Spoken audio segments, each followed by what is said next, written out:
Hello friends, welcome back to our channel. ഇന്ന് July 17 ഞങ്ങളുടെ ജീവിതത്തിൽ ഒരിക്കലും മറക്കാൻ പറ്റാത്തൊരു ദിവസമാണെന്ന്. കാരണം ഇന്നാണ് അമ്മേൻ്റെ ഡെലിവറി.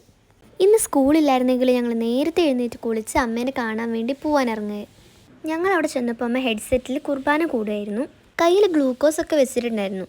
അമ്മേൻ്റെ അവസ്ഥ കണ്ടപ്പോൾ ഞങ്ങൾക്ക് ശരിക്കും വിഷമമായി. കാരണം ഗ്ലൂക്കോസൊക്കെ വെച്ച് ഇങ്ങനെ ഡെലിവറിക്ക് മുൻപ് ഇങ്ങനെ ഒരാൾ ഇത്രയും വേദന അനുഭവിച്ച് കിടക്കുന്നത് ഞങ്ങൾ ഇതുവരെ കണ്ടിട്ടില്ല. ഞങ്ങൾ പിന്നെ അമ്മേൻ്റെ അടുത്ത് പോയി അങ്ങനെ ബുദ്ധിമുട്ടിപ്പിക്കാനൊന്നും നിന്നില്ല. അവിടെ സൈഡിലേക്ക് മാറി നിന്ന് കുറച്ച് വീഡിയോ ഒക്കെ എടുത്തു. അങ്ങനെ ഞങ്ങളവിടെ നിന്നു. ഏകദേശം നമുക്ക് എല്ലാവർക്കും ഇഞ്ചക്ഷൻ വെക്കുന്നതെന്ന് പറയുന്നത് പേടിയുള്ള കാര്യമാണ്. നിങ്ങൾ ആർക്കെങ്കിലും ഇഞ്ചക്ഷൻ പേടിയില്ലെങ്കിൽ ഒന്ന് കമൻറ്റ് ചെയ്യണേ. ഈ ഒരു പ്രഗ്നൻസി ടൈമിൽ ഒരു അമ്മ അനുഭവിക്കുന്ന വേദന ഞങ്ങൾക്ക് നേരിട്ട് കാണാൻ പറ്റി. ഭയങ്കര വിഷമകരമായ ഒരു കാഴ്ചയായിരുന്നു. ഇതുവരെ ഞങ്ങൾ അങ്ങനെ ആരെയും ഡെലിവറിക്ക് മുൻപ് ഇങ്ങനെ വേദന അനുഭവിക്കുന്നത് ഇതൊന്നും നേരിട്ട് കണ്ടിട്ടില്ല. ഇപ്പോഴാണ് ഇതെല്ലാം കാണുന്നത്. അങ്ങനെ കുറച്ച് കഴിഞ്ഞപ്പോഴത്തേക്ക് ലേബർ റൂമിലേക്ക് പോകേണ്ട സമയമായി. വളരെ സന്തോഷമാണെങ്കിൽ അതിനിടയിൽ ചെറിയൊരു വിഷമം കൂടി ഉണ്ടായിരുന്നു. ലേബർ റൂമിലേക്ക് പോകുന്നതിന് മുമ്പ് ഒന്നും കൂടി ഡോക്ടറൊക്കെ വന്ന് ചെക്കപ്പ് ഒക്കെ ചെയ്തു. അതിന് ശേഷമാണ് നേഴ്സൊക്കെ കൂടി അമ്മേനെ കൊണ്ടുപോയത്. അങ്ങനെ മാലയും വളയും കമ്മലും പൊട്ടൊക്കെ മാറ്റി അമ്മ ലേബർ റൂമിലേക്ക് പോകാൻ വേണ്ടി റെഡിയായിരിക്കുകയാണ്. 9 മാസം കാത്തിരുന്ന ആ സുദിനം എത്തിച്ചേർന്നു എന്ന സന്തോഷത്തിലപ്പുറം ഞങ്ങൾക്ക് ചെറുതായിട്ടൊരു വിഷമമൊക്കെ മനസ്സിലുണ്ടായിരുന്നു. എങ്കിലും ഇനി കുറച്ച് നേരത്തിനുള്ളിൽ വാവേനെ കാണാലോ എന്ന സന്തോഷത്തിലായിരുന്നു ഞങ്ങൾ. അങ്ങനെ അമ്മ ലേബർ റൂമിലേക്ക് പോവാണ്. അമ്മ നടക്കുന്നതൊക്കെ കാണുമ്പോൾ ഞങ്ങൾക്ക് ശരിക്കും വിഷമമായി. ഞങ്ങൾ രാവിലെ വീട്ടിൽ നിന്ന് ഇറങ്ങിയപ്പോൾ ഈ ഒരു ഇമോഷണൽ അത്രയ്ക്കൊന്നും ഇല്ലായിരുന്നു. സന്തോഷത്തിലായിരുന്നു വന്നത്. പക്ഷേ ഇവിടെ വന്ന് അമ്മ ഇങ്ങനെ വേദന അനുഭവിക്കുന്നത്, ഇങ്ങനെ മെല്ലെ മെല്ലെ നടക്കുന്നത്, ശരിക്കും ഇത് ഫാസ്റ്റിലിട്ടതാണ്. അമ്മ ഇതിനേക്കാൾ മെല്ലെയാണ് നടക്കുന്നത്. അതൊക്കെ കാണുമ്പോൾ ഞങ്ങൾക്ക് സഹിക്കാൻ പറ്റാത്തൊരവസ്ഥയാണ് വന്നത്. അങ്ങനെ അമ്മ ഓപ്പറേഷൻ തിയേറ്ററിലേക്ക് കടക്കുകയാണ്. ആ സമയത്ത് എന്താ ടാറ്റ പറയണോ ബായ് പറഞ്ഞാലോ ആ ഒരു എന്താ പറയണ്ടേന്നൊന്നും അറിയില്ല. പിന്നീടുള്ള നിമിഷങ്ങൾ കാത്തിരിപ്പായിരുന്നു. വളരെ നീണ്ട കാത്തിരിപ്പ്.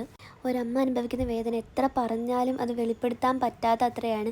അതൊന്നും മനസ്സിലാക്കാതെയാണ് ഇന്നത്തെ സമൂഹം മാതാപിതാക്കളോട് പെരുമാറുന്നത്. ആ പുറത്തിരുന്ന ആ നിമിഷങ്ങൾ മറ്റൊരു ചിന്തയിലൊന്നും ഏർപ്പെടാതെ പ്രാർത്ഥനയിൽ മാത്രം പ്രാർത്ഥിച്ച് ഓരോ നിമിഷവും പ്രാർത്ഥിച്ചിരിക്കുകയായിരുന്നു ഞങ്ങൾ. 10 മണിക്കാണ് അമ്മേനെ ഓപ്പറേഷൻ തിയേറ്ററിലേക്ക് കൊണ്ടുപോയത്. ഏകദേശം ഒരു 3/4 മണിക്കൂറൊക്കെ എടുത്തു ഡെലിവറി കഴിയാൻ വേണ്ടി. അവർ ഓരോ തവണ ഡോറ് തുറക്കുമ്പോഴും ആ അമ്മേൻ്റെ ആയിരിക്കും, നമ്മുടെ അങ്ങനെ ഓരോ തവണ അതും വിചാരിച്ചുകൊണ്ടിരിക്കുകയായിരുന്നു. പക്ഷെ അതൊന്നും അല്ലായിരുന്നു. 3/4 മണിക്കൂർ ഞങ്ങളവിടെ പുറത്ത് വെയിറ്റ് ചെയ്തിരിക്കുകയായിരുന്നു. ഒരു 5 മിനിറ്റത്തേക്ക് വെള്ളം കുടിക്കാൻ വേണ്ടി റൂമിൽ പോയ സമയത്താണ് മമ്മി ഓടി വന്ന് പറയുന്നത് ദേ ഡോക്ടർ വിളിക്കുന്നു എന്ന്.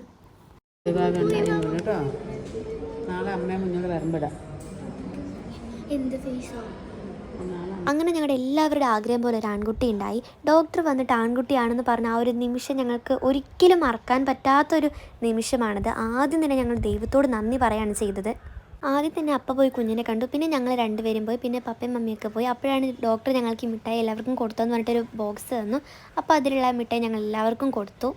അമ്മേനെ കുറച്ച് കഴിഞ്ഞേ കാണാൻ പറ്റുള്ളൂ എന്ന് ഡോക്ടർ പറഞ്ഞു. പിന്നെ ഞങ്ങളുടെ സന്തോഷം പ്രകടിപ്പിക്കാൻ വേണ്ടി എല്ലാവരെയും വിളിച്ച് ആൺകുട്ടിയാണ്, ക്ലോസ് ഫ്രണ്ട്സിനൊക്കെ വിളിച്ച് ഞങ്ങൾ പറഞ്ഞു. അതിന് കൂടെ ഒരു കാർഡും കിട്ടിയിരുന്നു. അതിനകത്ത് കുഞ്ഞിന് ഡേറ്റ് ഓഫ് ബർത്തും ജനിച്ച സമയവും അതൊക്കെ ഉണ്ടായിരുന്നു. 10:42 കുഞ്ഞ് ജനിച്ചത്. അങ്ങനെ ഉച്ച കഴിഞ്ഞപ്പോഴത്തേക്ക് ഞങ്ങൾ അമ്മേനെ പോയി കണ്ടു. 2 പേരും സുഖമായിരിക്കുന്നു. പിന്നെ അങ്ങോട്ട് സന്തോഷത്തിന് നിമിഷങ്ങളാണല്ലോ. ഞങ്ങൾ ഒട്ടും വൈകില്ല, നേരെ ക്യാൻറ്റീനിൽ പോയി ഫുഡ് ഓർഡർ ചെയ്തു. അവിടെ സെൽഫ് സർവീസാണ്. ഒരിടത്തുനിന്ന് ബില്ല് വാങ്ങി വേറെ തൊണ്ടി കൊടുത്ത് അവർ തരികയാണ് ചെയ്യുക. ഞങ്ങൾ ബിരിയാണിയാണ് ഓർഡർ ചെയ്തത്. മമ്മിക്ക് മീൽസ് മതി എന്ന് പറഞ്ഞു. പിന്നെ അതേപോലെ ആയിക്കോട്ടെ ഞങ്ങൾ അങ്ങനെ തന്നെ ഓർഡർ ചെയ്തു. പപ്പയ്ക്ക് പിന്നെ അവിടുത്തെ ഫ്രൈഡ് റൈസ് ഭയങ്കര ഇഷ്ടപ്പെട്ടു. പപ്പയ്ക്ക് അത്ര എരിവൊന്നും വേണ്ട. അതുകൊണ്ട് അവിടുത്തെ ഫ്രൈഡ് റൈസിന് കറക്റ്റ് എരിവായിരുന്നു. അപ്പോൾ അത് ഭയങ്കര ഇഷ്ടപ്പെട്ടു.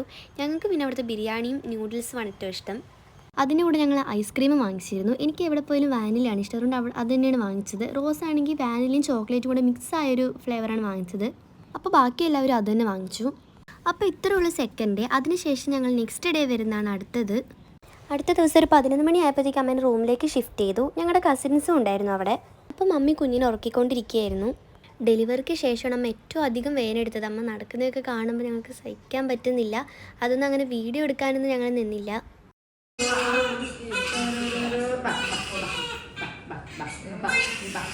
അങ്ങനെ കുറച്ച് ദിവസം കഴിഞ്ഞപ്പോൾ ഞങ്ങളും കുഞ്ഞിനെ എടുത്തു. ആദ്യത്തെ ദിവസമൊക്കെ നല്ല കരച്ചിലായിരുന്നു. പിന്നെ കുറച്ച് കഴിഞ്ഞപ്പോഴത്തേക്കും മെല്ലെ മെല്ലെ കുറഞ്ഞു വന്നു.